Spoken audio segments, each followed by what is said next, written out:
KPCC പുനഃസംഘടനയിൽ നേതാക്കൾക്കിടയിലെ അതൃപ്തി പരിഹരിക്കാൻ core committee രൂപീകരിച്ച എഐസിസി 17 അംഗങ്ങൾ ഉൾപ്പെടുന്ന കോർ കമ്മിറ്റിയാണ് നിലവിൽ വന്നത്.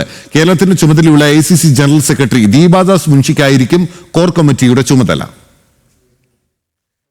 A K Antony, V M Sudheeran, K Muraleedharan, Mullappally Ramachandran, M M Hasan, K Sudhakaran തുടങ്ങി മുൻ കെപിസിസി അധ്യക്ഷന്മാരെയടക്കം ഉൾപ്പെടുത്തിയാണ് കെപിസിസി കോർ കമ്മിറ്റിക്ക് രൂപം നൽകിയത്.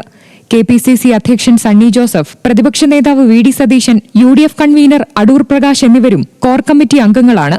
സംഘടനാ കാര്യങ്ങൾ ഏകോപിപ്പിക്കാനായി കോർ കമ്മിറ്റി രൂപീകരിക്കുന്നതോടെ പുനഃസംഘടനയുമായി ബന്ധപ്പെട്ട പ്രശ്നങ്ങൾ പരിഹരിക്കപ്പെടുമെന്നാണ് എഐസിസി പ്രതീക്ഷ.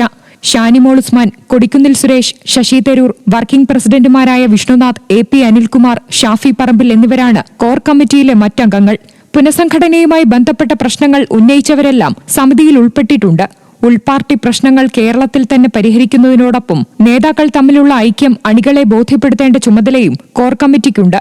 കോർ കമ്മിറ്റിയിൽ പ്രശ്നങ്ങളുണ്ടായാൽ അത് നേരിട്ട് നിരീക്ഷിക്കാനും ആളെ ചുമതലപ്പെടുത്തിയിട്ടുണ്ട്. എഐസിസിയുടെ കേരളത്തിന്റെ ചുമതലയുള്ള ജനറൽ സെക്രട്ടറി ദീപാദാസ് മുൻഷിക്കാണ് മേൽനോട്ട ചുമതല. കൃത്യമായി ഇടവേളകളിൽ യോഗം ചേരുകയും പ്രശ്നങ്ങളുണ്ടെങ്കിൽ അത് പറഞ്ഞു തീർക്കുകയും ചെയ്യണമെന്ന കർശന നിർദ്ദേശവും നൽകിയിട്ടുണ്ട്. തദ്ദേശ തെരഞ്ഞെടുപ്പിന് മുമ്പ് അഭിപ്രായ ഭിന്നതകളെല്ലാം പരിഹരിച്ച് തെരഞ്ഞെടുപ്പ് വിജയത്തിനായി ഒന്നിച്ചിറങ്ങാൻ കഴിയുമെന്ന പ്രതീക്ഷയാണ് നേതൃത്വത്തിനുമുള്ളത്. ന്യൂസ് മലയാളം, തിരുവനന്തപുരം.